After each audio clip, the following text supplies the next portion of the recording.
Here's a look at the Vintage Collection Carbon Freezing Chamber playset.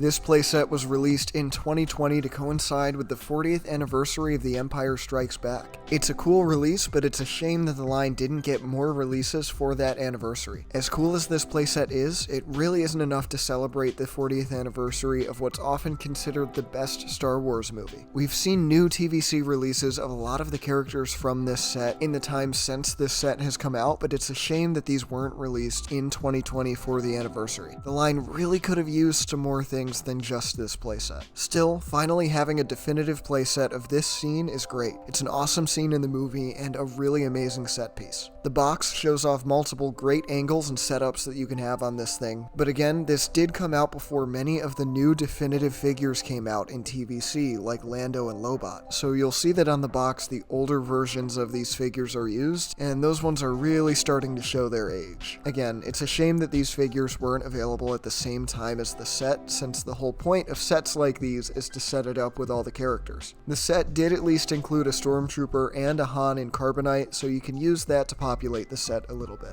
The sides show off different angles of the set that you can see. I think all of those look pretty good. Let's go ahead and get this thing set up so we can see if it looks as good in hand as it does on the box. Here's the set out of the box all put together, and I think that the first thing you might notice is that it looks incomplete, a little empty maybe. There are a few reasons for that. Reason one, and the biggest reason, is because this is only half of the carbon freezing chamber. You have to buy 2 of these sets to make the full scene. That sucks. Nobody wants to feel like it's necessary to have to buy 2 of a product in order to get the full experience of the product. That's a trend that they seem to be continuing with these playsets, so I guess we'll all just have to get used to it, but I really wish they would reconsider that strategy. I want to feel like I'm getting the full set when I buy a product, and the rest I have to buy are the figures to fill it up. The other reason this looks a little empty is because it doesn't include any of the sealing or that claw mechanism. I understand that would have been really hard to implement on a set like this, but that's something that's so important to the design of this set that I think it looks a little plain without it. I don't know how they could have implemented it, and it doesn't look bad without it, but I wish that's something they included. So, moving past those 2 things, let's go ahead and take a look at the set for what it is. I love the grates on this set. The orange looks really nice, and the pattern matches well to what you see in the movie. I especially love the look of the staircase. The design of those cutouts are really iconic in the movie, and it's awesome to have a representation of that in 3.75. The set is made up of multiple large pieces that you put together. You can see that the stairs are a separate piece that just rest on top of the other 2 platforms holding them together. When you put it all together, I think it looks pretty good. Now, the legs supporting that whole platform on the side are nicely detailed and unique from one another, so it provides a lot of good visual variety to offset the continuous patterns on the top of the playset. The same can be said about the legs on the main platform, and you can see that the orange highlights are created using one large orange plate along the bottom of the set. I think that's a pretty good strategy, and it looks really well when you see it from the top. Here's a look at that included Stormtrooper figure. This mold has been used multiple times now, and I would say it's definitely definitive. I'm glad that they've updated it with rocker ankles on recent releases, because that's really the only thing that we were needing to see on it. Given that you really need to buy 2 of this set, I'm glad that the included figure was something that it's nice to have 2 of. I don't think I'm ever going to complain about having more Stormtroopers. The Han Solo in Carbonite that was included is very nice as well. I especially like the colored panels on the side. The design of the block is pretty perfect and matches the look of the movie really well. The design detail along the surface is great.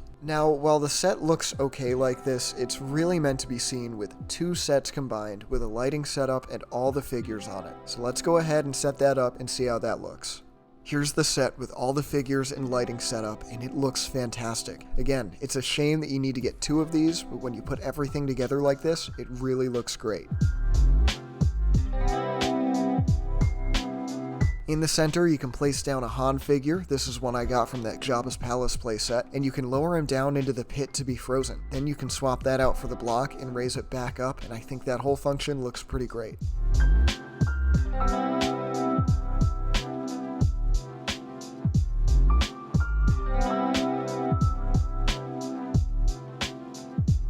I'm so glad we've gotten updated, definitive versions of so many of the figures from this scene. The new Boba Fett and Darth Vader especially look great on here. The way the light shines through the grating and casts that orange glow onto all of these figures is really just amazing. It makes everything look really good, and it doesn't even really look like it's a 3.75 scaled thing. It just looks cinematic.